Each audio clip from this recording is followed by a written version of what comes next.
오늘 말씀의 제목은 날마다 새 힘을 얻어야 합니다. 이런 주제로 말씀 받겠습니다. 하나님께서 이 지구를 보실 때 가장 중요한 사람이 누구겠습니까? 하나님께서 이 지구 안에 70억의 인구 중에서 누구를 가장 중요하게 여기겠는가? 이 질문을 좀 여러분 해보셔야 됩니다. 미국의 바이든 대통령을 제일 중요하게 여기실까요? 아니면 러시아 푸틴 대통령을 중요하게 여기실까요? 아니면 중국의 시진핑? 아니겠죠. 아니면 대한민국의 문재인 대통령 중요하게 여기실까요? 저는 아니라고 봅니다. 그러면 누가 중요할 것이냐? 그리스도의 대사로서 하나님 대리자로서 이 땅에서 죽어가는 사람을 살릴 수 있는 사람, 이 사람이 가장 중요한 사람이다. 그렇게 저는 생각을 합니다. 그래서 하나님이 여러분들을 무엇으로 불러주셨어요? 복의 근원으로 불러주셨다. 그리고 창대케 해주시죠. 왜 복의 근원 되게 해주셨어요? 모든 민족을 하나님의 복의 사람 되게 하시려고. 그래서 아브라함 불러주셨고 21세기에 여러분을 세워주신 줄로 믿습니다. 그래서 하나님께서 보실 때 누가 가장 귀한 사람이냐? 생명을 귀하게 여기고 그 생명을 살리는 사람이 가장 귀한 사람이다. 이 사람에게 하나님께서 가장 큰 축복을 허락해 주실 것이다. 저는 그렇게 믿고 확신하고 있습니다. 왜죠? 하나님의 소원은 한 가지밖에 없잖아요. 하나님의 백성을 살리는 게 하나님의 소원이기 때문에 그렇잖아요. 하나님의 소원은 사람들에게 대접받는 거 아닙니다. 하나님이 칭송받는 게 아닙니다. 왜 하나님이 그리스도로 이 땅에 오시고 왜 육신으로 오셨죠? 이유는 단 한 가지입니다. 하나님 떠나서 죽은 그 인간을 살리기 위해서입니다. 인생의 모든 고통을 벗어 던지게 하고 하나님의 참 은혜 안에서 자녀로서 참 안식을 누리게 하기 위해서 하나님이 십자가를 주시고 죽어주신 겁니다. 그래서 가장 중요한 사람은 단 한 사람이라도 생명을 살리는 사람, 이 사람이 가장 중요하다. 그리고 이 사람에게 하나님이 최고의 축복을 주실 것이다. 그렇게 보면 됩니다. 그럼 이스라엘 민족은 도대체 어떻게 된 거냐? 하나님이 축복을 주셔서 모든 민족 살리라고 했는데 그들이 배반을 했습니다. 그들이 하나님을 떠났습니다. 그런데 하나님은 끝까지 기다리고 또 기다리고 또 기회를 주고 또 기회를 주신 것뿐입니다. 그러다가 결국에 예수님 이 땅에 오셨을 때 예루살렘 교회를 저주하셨습니다. 기다려도 사람 살리는 일을 하지 않기 때문에 돌 위에 돌 하나 남기지 않도록 하나님이 저주를 하신 겁니다. 우리가 아무리 연약해도 하나님을 대신해서 사람을 살리려고 하면 하나님이 우리에게 복 주심을 꼭 믿으시기를 바랍니다. 어제 민주노총이 2만 명 모여서 또 시위를 했죠. 전태일 열사라고 있습니다. 이분은 노동자였죠. 노동운동하면서 분신한 분입니다. 이 분의 날을 기념하기 위해서 어제 민주노총이 모여서 집회를 한 겁니다. 그럼 전태일 열사 이분은 어떤 사람인가 하니까 아주 신실하게 그리스도를 믿는 하나님의 자녀였습니다. 청계천에 있는 평화시장에서 재단사로 일을 하면서 교회에 갈 때마다 주일학교 교사로서 아이들을 가르치고 그렇게 했습니다. 그리고 이분의 신앙의 사상은 하나님의 사랑이었습니다. 손양은 목사님처럼 하나님의 사랑이 사상이 된 분이었습니다. 그래서 늘 하나님의 사랑을 가르치고 하나님의 사랑으로 살아야 된다. 하나님의 사랑을 실천해야 된다. 이렇게 외친 분이었습니다. 나이 24세 때 노동운동하다가 너무 막막하고 너무 말이 안 통하니까 분실을 하면서 자기의 그 노동자를 위한 그 열정을 어필을 하고 생을 마감했죠. 이 전태일 열사가 너무나 안타까웠습니다. 자기의 동료들이 일하는 그 현장의 여건, 환경, 모든 게 너무 안타까웠습니다. 하루 15시간씩 일을 하는데 공기도 좋지 않고 폐가 안 좋아서 피를 토하면서 일하는 그 모습 보고 전태일 열사가 하나 주장했습니다. 우리나라 근로기준법에 하루를 쉬게 되어져 있는데 이 하루를 쉬게 해달라. 이걸 외친 겁니다. 그런데 정부에서 이걸 안 들어준 겁니다. 근로자도 사람인데 하루라도 쉬게 해달라. 매일같이 15시간씩 재봉틀하고 재단하고 먼지숲에서 일하는데 제발 좀 하루 좀 쉬게 해달라. 그래서 노동청에 가서 진정서도 놓고 했습니다. 그런데 이 전태일 열사 속에 누가 보여진 겁니까? 정말 저 열악한 노동 환경 속에서 고통받는 그 사람들이 보여진 겁니다. 그래서 저 고통받는 현장 저것을 좀 도와주려고 그렇게 애쓰고 힘쓰고 노동운동을 한 거죠. 그래서 노동청에 가서 제발 법에 있는 대로 하루만 쉬게 해달라 계속 진정을 넣었습니다. 어떻게 됐을까요? 정부에서 들어준 게 아니고 오히려 사업주가 해고시켜 버렸습니다. 그래서 삼각산에 가서 기도원 짓는데 일용직 노동자로 일을 하는데 계속 그 고통받는 노동자들의 모습이 지워지지 않는 겁니다. 그 6개월 동안 기도원 짓는 거 노동일 하다가 그만두고 다시 현장에 돌아와서 노동운동을 시작하게 된 겁니다. 계속 외치는 겁니다.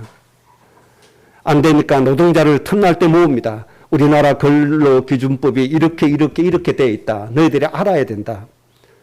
우리가 알고 우리 권리를 찾으면서 정정당당하게 일을 하자. 이 운동을 했는데 도저히 안 되니까 마지막 수단으로 자기 몸에 불을 붙여서 분신하면서 외친 겁니다. 그 날을 기념하면서 민주노총이 어제 집회를 한 겁니다. 전태일 열사의 정신이 있는지 없는지 그건 저는 모르겠어요. 그러나 전태일 열사의 그 마음은 뭐냐? 한 가지밖에 없어요. 너무나 힘들게 어렵게 노동 현장에서 내 권리를 찾지 못하고 고생하는 저 우리 동료들, 그 사람을 사랑하는 마음, 그 마음 가지고 평생 일을 한 겁니다. 도저히 안 되니까. 도저히 그 벽을 넘을 수 없으니까 극단적인 선택을 해서 노동운동의 길을 열어준 겁니다. 이걸 보고 그 당시에 교회의 반응은 어떠냐. 자살했기 때문에 하나님 앞에서 중대한 범죄를 지었다. 그래서 그는 구원받지 못할 것이다. 모든 교회들이 일어나서 전태일 열사를 비방하기 시작했습니다. 이때 아니다. 전태일 열사는 죄인이 아니다. 교회가 하지 못한 일을 했을 뿐이다. 교회는 정부 편을 들고 사업주 편을 들어서 노동자를 억압하고 탄압하는 데 앞장섰지만 전태일 열사는 저 사각지대에 있는 저 영혼들을 위해서 일생을 바쳤다. 교회가 잘못이지 전태일 열사가 잘못이 아니다. 이렇게 외친 분이 누군가니까 강원용 목사입니다. 그분이 돌아가셨죠. 그리고 이분이 사회로부터 원로로 대접을 받았죠. 인정을 받은 겁니다. 저는 이 사람 잘했다 못했다가 중요한 게 아니고 우리가 전태일 열사를 통해서 배워야 될 것이 뭐냐. 그 사람의 고통받는 그 현장을 보고 사람의 영혼을 사랑했다는 겁니다. 사람의 그 고통을 해결해 주려고 자기의 생을 들였다는 겁니다. 이게 중요한 겁니다. 반대로 이 세상은 어떤 세상이죠? 기회가 되면 남을 속이고 기회가 되면 정부를 속이고 법을 속여서 자기의 이익을 취하는 게 이 세상인데 이분은 자기 목숨을 버려서 고통받는 그 사람을 위해서 생을 들였다는 겁니다. 누가 예수님의 정신이 더 가깝습니까? 누가 더 하나님의 말씀에 가깝게 인생을 살아갑니까? 하나님은 돈 잘 버는 사람 원치 않습니다. 똑똑해서 자기의 일을 잘 책임지는 사람 그걸 원치 않습니다. 죽어가는 저 하나님의 백성을 돌보고 그들을 살리려고 하는 사람을 하나님은 축복하시고 그들을 중요하게 여기십니다. 이것을 좀 생각을 먼저 해야 됩니다. 그래서 하나님이 주신 나의 정체성을 다시 한 번 더 정리를 해야 됩니다. 나의 정체성을 찾지 못한 사람은 복음을 가져도 불행할 것이고 축복을 받아도 불행할 것입니다. 자기의 정체성을 잃어버린 사람은 어마어마한 축복을 받아도 불행해지기 마련이고 결국은 하나님께 버림을 받게 된다는 사실입니다. 우리의 정체성을 다시 정리해야 됩니다. 우리의 정체성은 뭡니까? 복의 근원입니다. 복을 많이 받는 사람이 복의 근원이 아니에요. 남을 복되게 하는 사람이 복의 근원이에요. 이걸 잊어버려서는 안 돼요. 그래서 하나님이 더 쉽게 우리에게 정체성을 주셨습니다. 너희는 모든 민족의 아버지요 어머니다. 이 세상에 죽어가는 사람들을 향해서 어떤 자세로 살아라? 부모의 자세로 살아야 된다. 전태일 여사가 그 마음 가지고 산 거 아닙니까? 우리의 정체성입니다. 죽어가는 저 하나님의 백성을 살리기 위해서 사는 존재가 누굽니까? 바로 우리입니다. 우리. 그래서 하나님이 우리를 먼저 불러주셨고 먼저 구원해 주셨고 하나님이 우리를 창대해 주시고 우리에게 모든 복을 하나님 허락해 주시는 겁니다. 여러분의 정체성 정리하시기 바랍니다. 나는 어떤 사람이다? 생명을 살리는 사람이다. 우리 가족 중에 아직도 구원받지 못한 그 생명을 위해서 그 생명을 살리기 위해서 내가 헌신하고 그를 섬겨야 될 사람이다. 이 생각을 해야 됩니다. 우리 가문에 아직도 구원받지 못한 사람이 많이 있는데 그 생명을 살리기 위해서 내가 그들을 섬기고 그들을 위해서 헌신해야 될 사람이다. 그래서 하나님 나를 모든 민족의 아버지라고 했고 어머니라고 했고 복의 근원이라고 하셨다. 그래서 신약에서는 나를 그리스도의 뭐다? 사실이다. 생명의 빛이다. 그리스도의 향기라고 하셨다. 여러분 정체성 회복하시기 바랍니다. 이 정체성을 버리고 내 육신의 복만 달라고 하면 어떻게 되겠습니까? 그런 민족이 바로 이스라엘이었습니다. 하나님께 버림받고 말았습니다. 하나님은 소원하고 계십니다. 가장 연약하고 부족한 우리를 통해서 이 땅에 죽어가는 하나님의 백성 살리기를 소원하십니다. 그럼 나는 돈이 없는데 어떻게 합니까? 하나님의 백성을 살리는데 돈으로 하는 것이 아닙니다, 여러분. 무엇을 하죠? 하나님의 사랑의 마음을 가진 기도로서 하는 겁니다. 그 현장 놓고 기도하면 하나님의 역사에서 성령의 영으로 그들이 그리스도를 고백하게 돼 있어요. 문제는 뭡니까? 그들을 살리고자 하는 하나님의 사랑의 마음을 가지는 것이 중요하고 그 마음을 가지고 죽어가는 영혼을 위해서 뭐 해야 기도하고 예배하는 겁니다. 그들의 영혼을 살리기 위해서 내가 찬송하는 겁니다. 내 은혜 받기 위해서 찬송하죠? 아닙니다. 죽어가는 가문을 살리기 위해서 찬송하는 것입니다. 바울과 실라가 감옥에서 왜 찬송했습니까? 억울하게 감옥 왔으니까, 감옥 생활이 힘드니까 찬송했습니까? 그게 아니라고요. 그들 앞에 있는 간수들을 구원하기 위해서 하나님께 찬송한 겁니다. 옥문이 터지고 간수들이 우리가 어떻게 해야 구원받습니까? 고백할 때 주 예수를 믿어라. 그리하면 너와 내 집이 구원을 받게 될 것이다.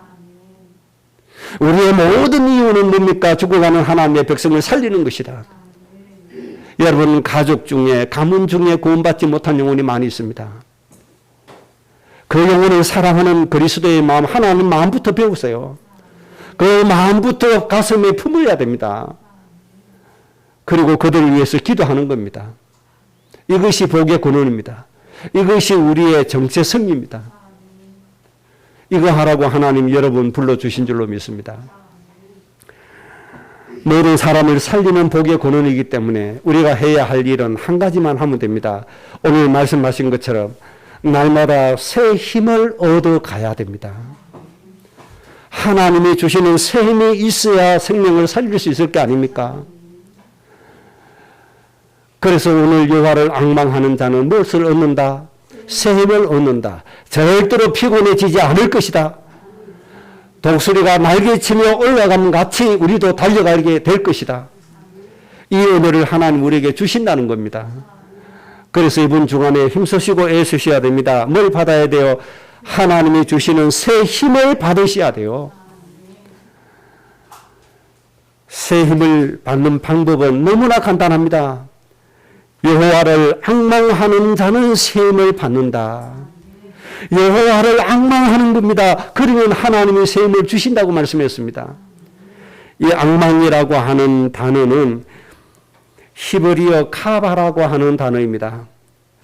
히브리어 카바라고 하는 단어인데 희망하다, 기대하다, 갈망하다, 기다린다 이런 뜻을 가지고 있습니다. 앙망하는 거죠. 오늘 여러분들이 예배에 왔습니까? 앙망하는 겁니다. 기대하는 겁니다. 희망하는 겁니다. 아직도 우리 부모님이 구원받지 못하고 있는데 오늘 내가 주의 예배 드림으로 우리 부모님이 구원을 받게 될 것이다. 이 기대를 가지고 예배하는 겁니다. 이것이 앙망입니다. 그러면 우리에게 뭐가 와요? 새 힘이 오게 되어져 있다. 그렇게 말씀해 주셨습니다. 하나님의 구원의 역사를 기대하시기 바랍니다. 하나님의 구원의 축복을 소원하시고 희망하시고 기다리시기 바랍니다. 때가 되면 나 여호와가 속히 이루리라. 누가 이룹니까? 하나님이 이루십니다. 사람이 이루는 게 아니에요. 누가 이룬다고요? 하나님이 이루어 주신다. 하나님이 하시는데 누가 막습니까? 하나님은 말씀 한마디로 천지를 창조하신 능력의 하나님, 전능하신 하나님이십니다. 이 하나님이 때가 되면 내가 이룬다고 말씀하셨으니 여러분이 희망하는 대로, 소원하는 대로, 기대하는 대로 하나님이 이루어 주실 줄로 믿습니다. 그러면 이 구체적으로 중요한 부분, 내가 앙망해야 될 것 몇 가지 좀 말씀드립니다. 첫째는 나에게 꼭 필요한 응답입니다. 이사야서 53장 4절에 우리의 질고를 지고 우리의 슬픔을 당하신 예수 그리스도를 앙망하셔야 됩니다. 우리의 슬픔을 담당하셨다. 우리의 질고를 지신 예수님을 희망하시고 소원하시고 기대하시기 바랍니다.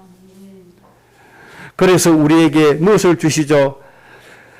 요한복음 14장 27절에 평안을 끼치노니 세상이 줄 수 없는 평안을 너희에게 줄 것이다.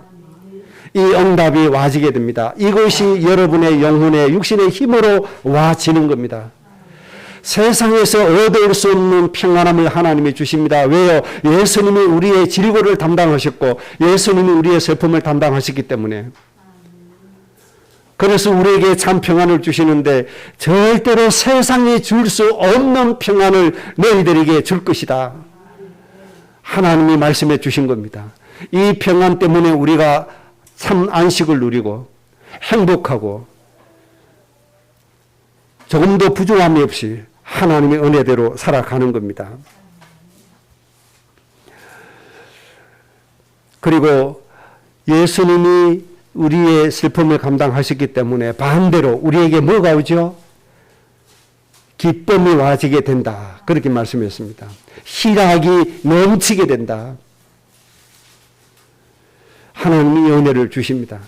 하나님이 어느 정도로 우리에게 기쁨과 희락을 주시는 거 하니까 고린도후서 8장 2절에 이렇게 말씀해 주셨습니다. 환난의 많은 시련 가운데서 저희 넘치는 기쁨과 극한 가난이 저희로 풍성한 연보를 넘치도록 하게 하였느니라. 이렇게 말씀하셨거든요. 이게 무슨 뜻입니까? 기쁨의 강도를 나타내주는 말씀입니다. 하나님의 주신 기쁨과 희락이 얼마나 컸든지 극심한 환난, 극심한 가난 가운데서 풍성하게 연보를 드릴 정도로 기쁨이 넘치게 되어졌다. 그렇게 말씀해 주셨습니다. 이런 기쁨이 있는 사람에게 슬픔이 틈탈 수 있어요? 우울증이 와요? 분노가 와요? 올 수가 없어요. 섭섭 귀신이 들어옵니까? 들어올 수가 없어요, 여기에. 뭐가 섭섭하고, 뭐가 화나고, 뭐가 우울합니까? 뭐가 슬픕니까? 그럴 리가 없어요. 이런 기쁨을 주신다 이 말이에요. 하나님이 큰 기쁨을 주셔서 환난과 가난 가운데도 풍성한 연보를 드릴 정도로 기쁨이 넘치게 해주시겠다. 이런 은혜가 있는 겁니다. 왜 하필 연보입니까? 사람에게 제일 중요한 게 목숨 다음에 제일 중요한 게 돈 아닙니까? 물질을 제일 중요하게 여기잖아요. 이 물질을 넘치도록 풍성하게 연보로 드릴 정도로 기쁨이 넘치게 된다 이 말입니다. 누구를 바라보면요, 우리의 슬픔과 질고를 지신 예수님 바라보면 이 예수님을 기다리면 이런 기쁨이 와진다 이 말입니다. 이런 기쁨으로 여러분의 인생이 되어지시기 바랍니다. 이 기쁨이 우리의 인생을 치유하게 되는 것이고 내 인생을 복되게 하는 것이고 정말로 이 세상에 사는 것이 너무 재밌다, 너무 즐겁다, 내가 이 땅에 사는 것 자체가 너무 행복하다, 이런 고백이 저절로 나와지는 겁니다. 이런 은혜로 승리하시기 바랍니다. 누구를 기대해야 돼요? 우리의 허물과 슬픔을 지신 예수님을 기다릴 때 이 응답이 온다 이 말입니다. 누구를 생각해야 돼요? 예수님을 생각해야 돼요. 그래서 바울이 뭐라고 고백했어요? 나는 예수님이 나를 위해서 지신 십자가만 알기로 작정했다. 예수님이 그리스도로서 대속제물이 되셨다. 나는 이것만 알기로 작정했다고 고백을 했습니다. 그랬더니 바울에게 하나님이 능력을 행하시잖아요. 바울의 손에 하나님의 능력을 행하시는데 바울의 손수건, 앞치마 여기에까지 하나님의 능력이 나타나지는 겁니다. 이런 은혜가 있으시기 바랍니다. 그러니까 바울에게 기쁨이 넘치니까 돌에 맞아 죽었어요. 자기 스스로 또 일어났어요. 어디로 가요? 제자 찾으러 가요. 치료받으러 의사에게 간 것이 아니라 어디로 가죠? 제자를 찾으러 갔단 말입니다. 바울 마음속에 하나님이 주신 이 기쁨이 얼마나 넘쳤으면 그런 힘이 나와집니까? 이런 힘을 가지고 우리가 이 땅에서 사라져 가야 됩니다. 여러분 그렇게 되어질 줄로 믿습니다. 누구 생각해야 돼요? 나의 허물과 슬픔을 지신 예수님 생각해야 돼요. 이 예수님을 소망하면, 이 예수님을 앙망하면 이런 힘이 우리에게 와질 줄로 믿습니다. 그래서 세상이 감당치 못한 사람이 누구냐? 바로 이 기쁨이 넘치는 사람이 세상이 감당치 못하는 사람입니다. 그래서 믿음의 선진들이 순교를 당하는데 어떻게 당해요? 베드로는 예수님처럼 바르게 십자가에 못 박힌 거 나는 감당하지 못한다. 나를 거꾸로 십자가에 못 박아라. 이사야 선지자는 어떻게 죽었어요? 톱으로 켜임을 당해서 죽는다. 이 정도로 힘이 나와지는 겁니다. 여러분 이런 힘을 가지고 가정 복음화 위해서 기도하면 역사 안 일어나겠습니까? 이런 힘을 가지고 가문을 위해서 기도하면, 죽어가는 우리 친지들을 위해서 기도하면 역사 안 일어나겠어요? 모든 영혼이 구원받고도 남습니다. 우리 후대들이 이런 힘을 가지고 모든 민족을 가슴에 품고 기도한다. 지도자가 안 되겠습니까? 지도자가 되고도 남죠. 문제는 이게 없다 이 말입니다. 이게 없이 뭐 하죠? 육신적인 것만 추구해 간다 이 말입니다. 그래서 무능하고 약하고 병들고 아이들 말 맞다나 찌질이 못하게 살아가야 되는 거예요. 찌질이로 사라져 가는 겁니다. 하나님의 백성이 찌질이가 돼서 되겠습니까? 너무나 세상을 향해서 당당하게 큰 사람으로 살아가야죠. 모델로 살아가야죠. 축복의 모델로. 하나님이 그렇게 세워주실 겁니다. 두 번째 우리가 앙망해야 될 내용입니다. 우리의 허물을 위하여 찔리신 예수님을 앙망해야 됩니다. 이사야서 53장 5절입니다. 우리의 허물을 위해서 예수님이 찔리셨단 말이에요. 가시관에 찔리시고 장애에 찔리시고 창에 찔리셔서 모든 피와 물을 다 쏟아내셨다. 그렇게 말씀했습니다. 누구 죄 때문에요? 우리의 죄를 위해서 예수님이 그렇게 찔리셨다. 이 예수님을 앙망해라 그 말입니다. 그러면 뭐가 와요? 새 힘을 얻게 된다. 그래서 요한복음 1장 29절에 침례 요한이 예수님을 보고 이렇게 고백을 했습니다. 예수님이 도대체 누구냐? 보라, 세상 죄를 지고 가는 하나님의 어린 양이다. 세상 죄를 지고 가는 하나님의 어린 양이다. 이렇게 고백을 했습니다. 왜 어린 양이죠? 구약 시대의 예배로 돌아가야 됩니다. 제사장이 온 백성들의 죄를 사하기 위하여 양을 데려다가 양의 머리에 손 얹고 양을 잡아서 피를 흘려서 예배하면 모든 백성들의 죄가 사함을 받는 겁니다. 이것을 염두에 두고 예수님을 뭐다? 세상 죄를 지고 가는 하나님의 어린 양이다. 그렇게 고백한 겁니다. 로마서 8장 1절에 예수 그리스도 안에 있는 사람은 다시는 정죄함이 없다. 그렇게 말씀했습니다. 다시는 정죄함이 없다. 이것이 왜 중요한가 하니까 로마서 6장 23절에 죄의 삭은 뭡니까? 사망입니다. 죄의 값은 사망입니다. 죄 때문에 인간에게 저주가 오고 고난이 오고 질병이 오고 모든 저주 사망이 와지는 겁니다. 그래서 이 인간에게 있는 모든 저주 재앙으로부터 영원히 해방시킨다.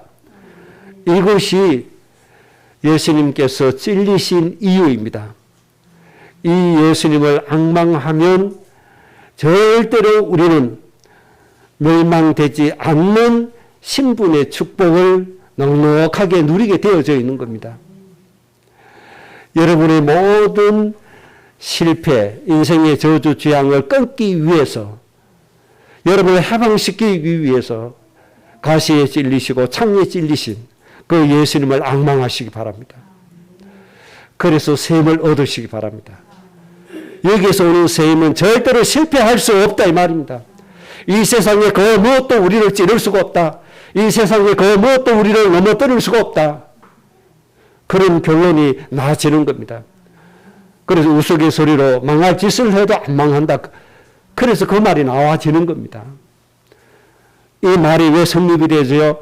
우리의 허물 때문에 예수님이 찔렸었기 때문에 우리가 망할 짓을 해도 안 망해진다 이 말입니다. 아브라함이 망할 짓을 해도 안 망한 이유가 앞으로 예수님께서 찔리시기 때문에 그렇다며요. 이 은혜 때문에 여러분들 승리하시기 바랍니다. 그래서 안 될까 염려하지 말고, 이렇게 해서 망하면 어떻게 되지 염려하지 말고 하나님이 원하시는 생명 살리는 일에 매진하시면 돼요. 하나님 생명 살리는 일에 매진하지 않고 육신의 것을 모으기 위해서 매진하면 하나님이 길을 막으시는 거예요. 그래 놓고 또 안 된다고 하나님 앞에 불신하면 안 되잖아요. 우리의 허물을 위해서 찔리신 예수님 24시간 바라봐지기 바라고 무시로 생각나지시기 바랍니다. 그래서 성공할 수밖에 없는 응답이 여러분에게 있어야 됩니다. 그래서 여러분의 인생의 결론은 로마서 8장 37절이 되어져야 됩니다. 하나님의 사랑으로 말미암아 넉넉히 이기느니라. 예수님이 찔렸었기 때문에 그 말씀이 우리에게 성취가 되어지는 것이고 그 말씀대로 우리의 인생이 되어지는 겁니다. 이런 승리로 셈을 얻으시기를 바랍니다. 세 번째입니다. 우리의 질병을 고치시기 위해서 채찍을 맞으신 예수님을 앙망하시기 바랍니다. 우리의 육체의 질병을 고치시기 위해서 예수님이 채찍에 맞으셨다. 예수님이 맞으신 채찍이 어떻게 생겼죠? 쇠갈고리 7갈래로 되어 있잖아요. 거기에 쇠갈고리가 달려 있잖아요. 예수님 등에 칩니다.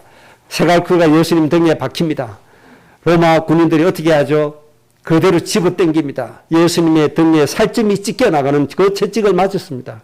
왜 맞았죠? 우리의 육체의 병을 치유하시기 위해서. 여러분 육체의 질병 때문에 고통받으십니까? 이 예수님을 생각하세요. 내 몸의 병을 고치시기 위해서 채찍에 맞아서 살점이 뜯겨가는 일을 당하신 이 예수님을 생각하시고 기도하시기 바랍니다. 그러면 여러분 몸에 있는 모든 병을 하나님이 치유해 주십니다. 능력 있는 목사 안수에서 고치는 게 아닙니다. 나를 위해서 채찍에 맞으신 이 예수님 악명함으로 치유됨을 믿으시기 바랍니다. 이 예수님 사모하세요. 이 예수님 의지하세요. 어느 날 배가 더부룩하고 숨쉬기 어렵습니까? 체한 뜻이 힘듭니까? 혹시 이게 위암이 아니냐 걱정되시거든. 하나님, 나를 위해서 살점이 찢겨갈 정도로 채찍 맞으셨는데 이 예수님 때문에 내 몸의 모든 병이 고침받게 해 주옵소서. 여러분들 기도하시기 바랍니다. 하나님이 말씀대로 모든 병 치유해 주실 줄로 믿습니다. 하나님께서 우리에게 영육 간의 강건함을 주실 때 우리가 뭐 해야 돼요? 하나님의 백성 살리는 것에 매진해야 된다. 꼭 기억하셔야 됩니다. 하나님 내 직장암 고쳐주시고 내 간암 고쳐주시고 내 위암 고쳐주셨으니 친구들과 즐기러 가자. 큰일 나는 거죠. 코로나 일기만 하니 제일 많이 는 게 뭐예요? 음주운전이 제일 많이 늘었잖아요. 인생은 그렇게 살면 안 되는 거예요. 좀 경건하게 살고 좀 인간답게 살고 인간을 위해서 살고 인간을 섬기고 이래 살아야지. 됐다 위대 코로나 시대에 열렸으니까 마음껏 마시자. 술 마시고 음주운전하고 이 짓을 해서 되겠습니까? 이게 소위 선진국이라고 하는 나라들이 하는 짓이 이 짓입니다. 하나님이 코로나 왜 주셨어요? 그 짓 하지 말라고 주신 거 아닙니까? 어울려서 마시고 놀고 타락하지 말고 인간답게 거룩한 삶을 살아서 저 죽어가는 인간들을 좀 도우고 함께 좀 그렇게 잘 살아라. 하나님이 원하시는 게 뭐 대단한 겁니까? 아니잖아요. 저 인간을 좀 살려라 이거잖아요. 하나님 우리의 모든 병 고쳐주실 겁니다. 그때 육신을 위해서 하지 말고 뭘 위해서 해라? 하나님의 백성 살리기 위해서 해라. 이렇게 꼭 살아야 됩니다. 사복음서에서 육신의 질병 치유받는 방법을 우리가 볼 수가 있습니다. 어떻게 치유받았죠? 병 고침 받기를 원하기만 하면 다 고침 받았습니다. 예수님이 우리의 병을 고치시기 위해서 채찍에 맞으셨기 때문에 우리가 뭐만 하면 돼요? 원하기만 해라. 그러니까 예수님 뭐라고 말씀하시죠? 네 원대로 되라. 네 원대로 고침 받아라. 병 고침 받기 쉬워요, 어려워요? 쉽잖아요. 예수님에게 뭐만 해라? 원하는 마음만 가지고 예수님 앞에 나와라. 예수님이 다 고쳐주신 겁니다. 이 마음이 없는 거예요. 이 마음이 우리 마음속에 불붙어져야 돼요. 예수님을 원하는 마음, 예수님을 사모하는 마음, 이 마음이 불붙어져야 됩니다. 하나님은 우리에게 원하십니다. 모든 사람이 치유받아서 행복하게 살기를 원하십니다. 이 하나님 앞에 여러분의 질병이 고침받기를 원하시기 바랍니다. 영암 의사 찾아가는 것도 중요합니다. 잘 고쳐진다는 병원 찾아가는 것도 중요합니다. 의사 병원 찾아가기 이전에 먼저 예수님에게 원하시고 가시기 바랍니다. 그래야 하나님 그 의사에게 지혜를 주세요. 그래야 그 의사에게 하나님 기술을 주세요. 그리고 살리게 돼 있어요. 기도 외에는 사람을 살릴 수가 없어요. 제 처남이 미국 감에서 행복하게 살겠다고 돈 많이 벌어서 큰 집에 이사 가는 날 교통사고가 났어요. 좋은 집 사가지고 이사 가는데 큰 트럭에 짐을 싣고 트럭 위에 짐 붙들고 이렇게 가는 거예요. 그러다 웬걸 고속도로에서 그대로 추락했어요. 사람이 추락하면 머리가 먼저 땅에 닿이잖아요.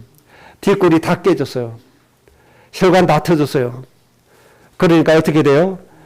혈관 터지면 새로운 혈관이 막 생겨서 엉망진창 되잖아요. 도저히 살아갈 수 없잖아요.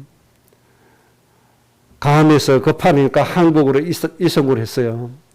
신촌 세브란스 병원에 들어왔어요. 새벽에.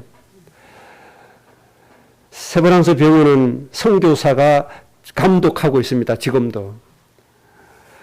그런데 뒷머리가 다 깨가지고 이 의식이 없는 사람이 들어왔는데 의사가 보니까 이거 기가 막히거든요. 이미 죽은 사람이라. 담당 의사가 말 못한다. 그랬더니 선교사가 담당 의사 뺨을 때렸다는 거예요. 사람이 죽어가는데 못한다는 게 의사로서 말이 되느냐. 선교사가 의사를 뺨을 때렸다니까요. 요즘 그랬다면 당장 쫓겨나가야 될 거 아닙니까?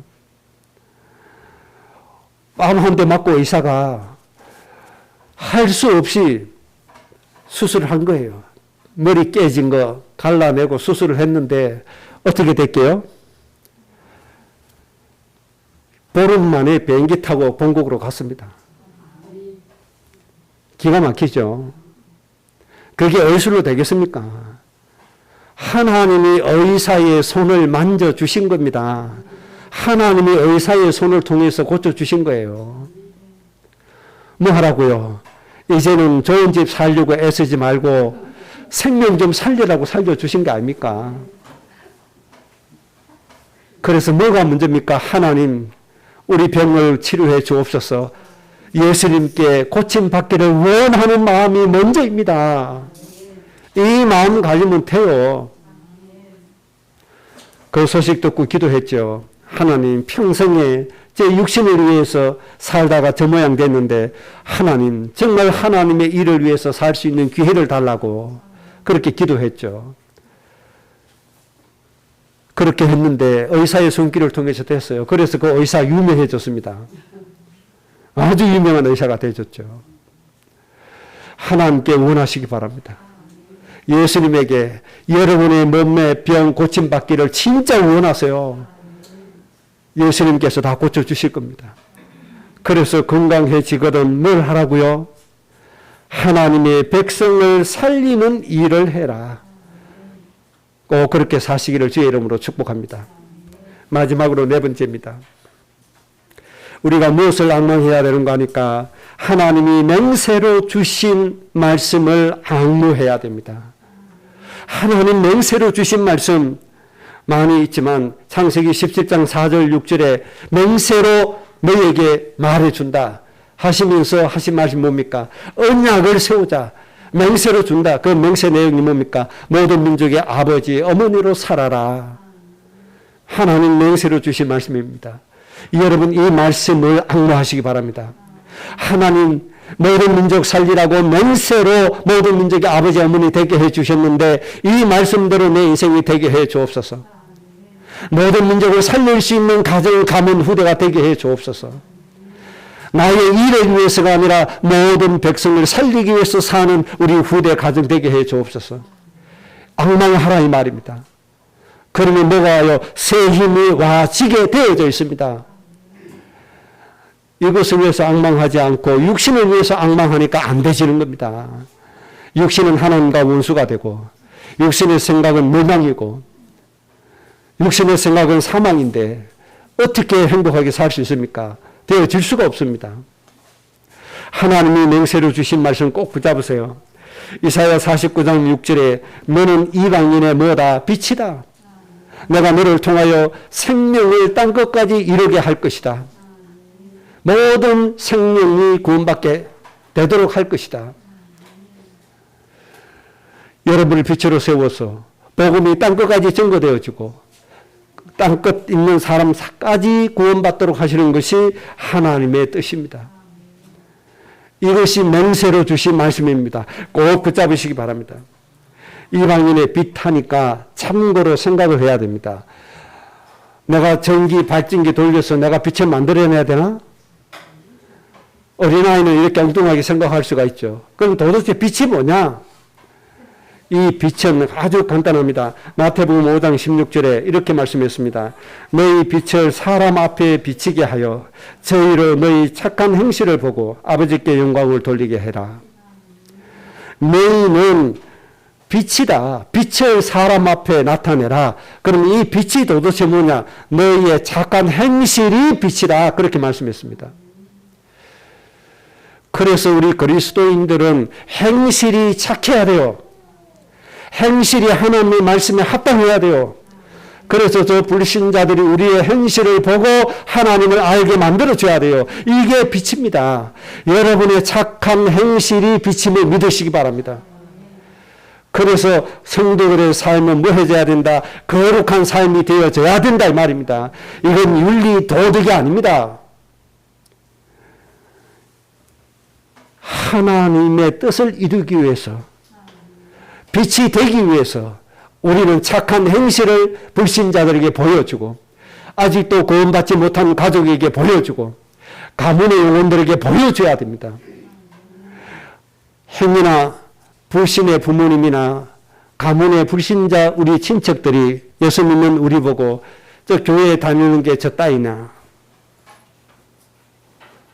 이렇게 인식한다면 큰일입니다. 빛이 안 되기 때문이죠. 참 예수님 믿고 하나님 믿더니 뭔가 다르구나. 뭔가 다르구나. 이 고백이 나와줘야 됩니다. 그래, 나도 그이처럼 예수님 믿어야 되겠다. 이게 하나님께 영광 돌리는 거 아닙니까? 이런 삶을 살아주어야 된다 이 말입니다. 그러니까 우리의 행동 작은 거 하나 함부로 할 수 없어요. 작은 것 하나 제대로 해야 돼요. 이번 주간에 식당 가서 식사하게 되었어요.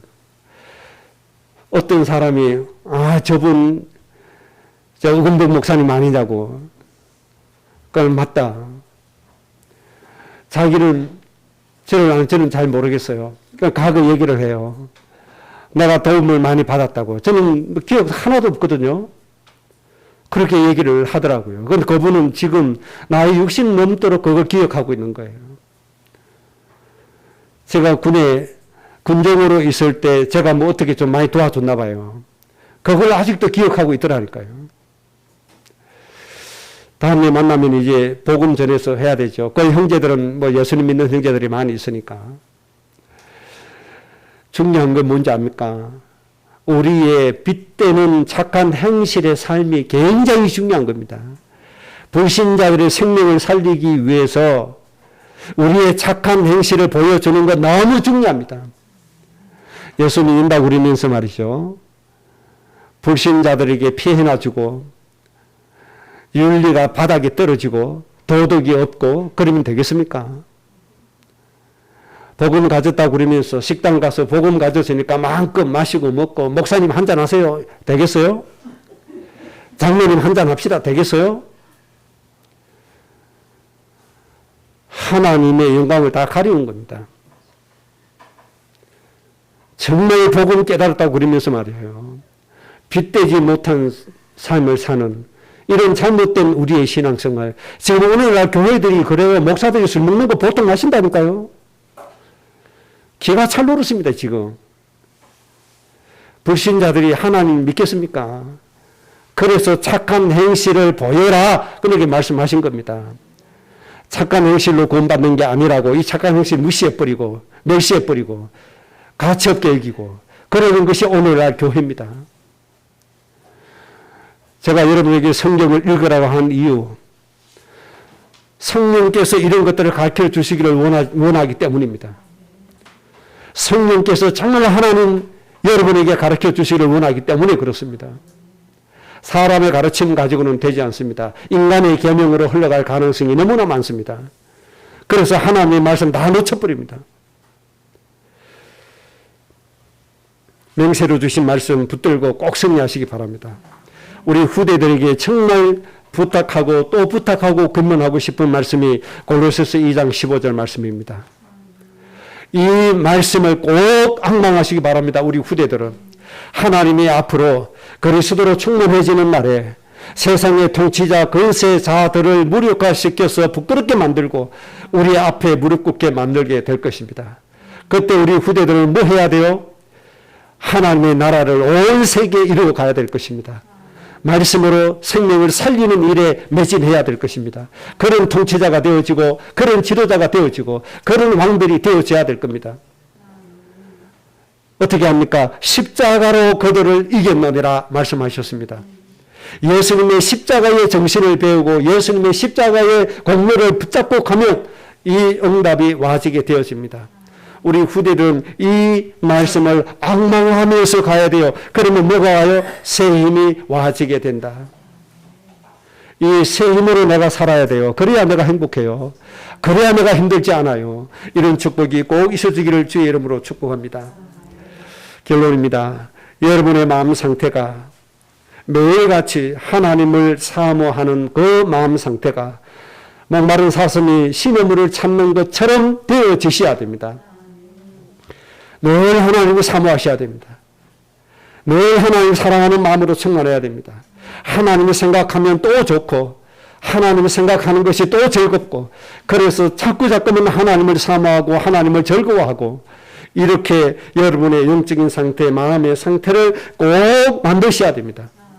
이런 상태가 되면 하나님의 말씀은 끊임없이 여러분의 인생에 성취되어질 것입니다. 그래서 여러분의 인생은 하나님의 말씀대로 되어집니다. 하나님을 앙망함으로 새 힘을 얻어 그 새 힘 때문에 행복한 인생이 되시기를 주의 이름으로 축복합니다. 합심으로 기도하겠습니다.